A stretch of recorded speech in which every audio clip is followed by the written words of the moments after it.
नबियों का तंबुओं में टेंट्स में जाकर तीर्थ स्थलों में रहने का अनुभव होता है। माघ मगर गति रवि जब होई, तीर्थ पति ही आव सब कोई। कल्पवास के लिए, कुंभ के लिए लोग पहुंचते हैं तीर्थ स्थलों में, और जैसे प्रयागराज में कल्पवास के समय टेंट्स में तंबुओं में रहते हैं, इसी तरीके से अलग अलग तीर्थ स्थलों में भी टेंट्स का बड़ा महत्व है, तंबुओं का बड़ा महत्व है। और इसको ध्यान में रखते हुए अयोध्या में भी अलग अलग जगहों पर टेंट सिटीज बनाई गई हैं। ऐसी ही एक टेंट सिटी में मैं यहाँ पर इस वक्त खड़ा हूँ। हालांकि अलग अलग सोशियो इकोनॉमिक सेगमेंट्स को देखते हुए किसकी क्या सामाजिक आर्थिक पृष्ठभूमि है, कितना वो खर्च कर सकता है और किस तरह की सुविधाओं के लिए वो उत्सुक है, उसको देखते हुए अलग अलग तरह की टेंट सिटीज बनाई गई हैं। और एक टेंट सिटी में जिस जगह पर मैं यहाँ खड़ा हुआ हूँ, ये परिक्रमा मार्ग पर आपको दिखाई देती है और ब्रह्मकुंड के करीब है।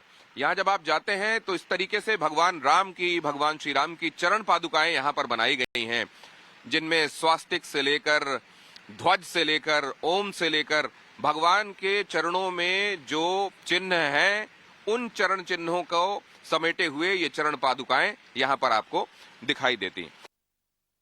टेंट सिटी का क्या है, ये कॉन्सेप्ट थोड़ा सा डिफरेंट है। ये आपको रिजॉर्ट की फीलिंग देगा, बस एक टेंट अंदर से रहेगा। और अगर मैं रूम के अंदर की बात करूं तो आपको सारी वो फैसिलिटी मिलेंगी जो आपको एक 5 स्टार होटल्स में मिलती हैं और रिजॉर्ट्स में मिलती हैं। सुविधाएं सारी हैं जो एक होटल में होती हैं, जैसे मैंने आपको बताया। और जनवरी का जो मौसम है, वो प्राण प्रतिष्ठा का जो टाइम है, वो थोड़ा सा ठंड का मौसम रहेगा, तो सभी रूम्स के अंदर आपको ब्लोअर मिलेगा, ताकि टेंट्स में थोड़ा सा ठंडा महसूस होती है। लेकिन अगर ब्लोअर्स आप यूज करते हैं, जिसको ज्यादा ठंड लगता है, तो वो ब्लोअर यूज कर सकते हैं। अब जैसे कि ये परमानेंट टेंट सिटी है, तो गर्मी का भी मौसम रहेगा, तो हर रूम में आपको अलग से एक एसी मिलेगा। अगर हम बात करें मार्च अप्रैल के मौसम की, तो वहाँ पे आपको एक ऐसा मौसम होता है जहाँ पे ना गर्मी होती है ना सर्दी होती है, तो आदमी के लिए एक टेबल फैन भी है। रूम्स के अंदर टेलीफोन है, सेफ्टी के लिए अपने पास सेफ्टी लॉकर्स हैं, अगर कोई आ रहा है कुछ वैल्यू लेके आता है और वो अपना सेफ्टी लॉकर्स यूज कर सकता है। टीवी है, वाईफाई है, और वॉशरूम आप देखेंगे तो वॉशरूम में भी सारी वो अमेनिटीज हैं जो आपको एक होटल में मिलती हैं। तो फिर इसके बाद गर्मियों में आपने एसी भी लगा रखा है, तो right from the blower to AC, हर एक मौसम का ख्याल और बारिश को झेलने वाला ये तंबू है ही। जर्मनी का कपड़ा आप कह रहे हैं कि उससे बना हुआ है। और इसके अलावा यहाँ लोगों के खास तौर से यहाँ पर भजन कीर्तन के लिए या रिक्रिएशन के लिए भी कोई आपने व्यवस्था की है? हाँ जी, यहाँ पे हमारे पास एक कल्चरल स्टेज हमने बनाया हुआ है, जहाँ पे हमारा प्लान है कि डेली शाम को या तो रामलीला का प्रसंग हो गया, या रामलीला हो गया, या फिर जैसे अपना लोक नृत्य हो गया, जैसे हम अवध में हैं तो अवधी डांस वगैरह हो गया, उस टाइप का हम करेंगे।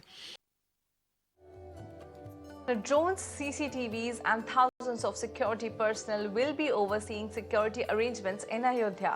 My colleague Aishwarya spoke to Ayodhya's SP of Security. Now let's listen in to what he has to say about the security arrangements. Sir, from where these techniques have been coming in, and what would be the benefits as far as the security concerns are for January 22nd? This is basically an Israeli-based company which is providing us with the anti-drone technology here. And the basic aspects are that within 5 kilometers radius, if any drone takes off, then we will have the coordinates immediately from where the drone has taken off, and the equipment that we have here, anti-drone system, that will give us complete control over the drone. So that way the remote control that was originally being used to operate it will lose control, and we will have complete authority over the drone, which is done through mitigation. So is this particularly for January 22nd where a no-fly zone has been declared, or it is for a time period, or after January 22nd the same system will apply? This will be a permanent setup here, so the security arrangements here are up to the date. And are there any special guidelines for the media houses or for the broadcasters who will be there at January 22nd as far as the drones are concerned? The administration will inform that about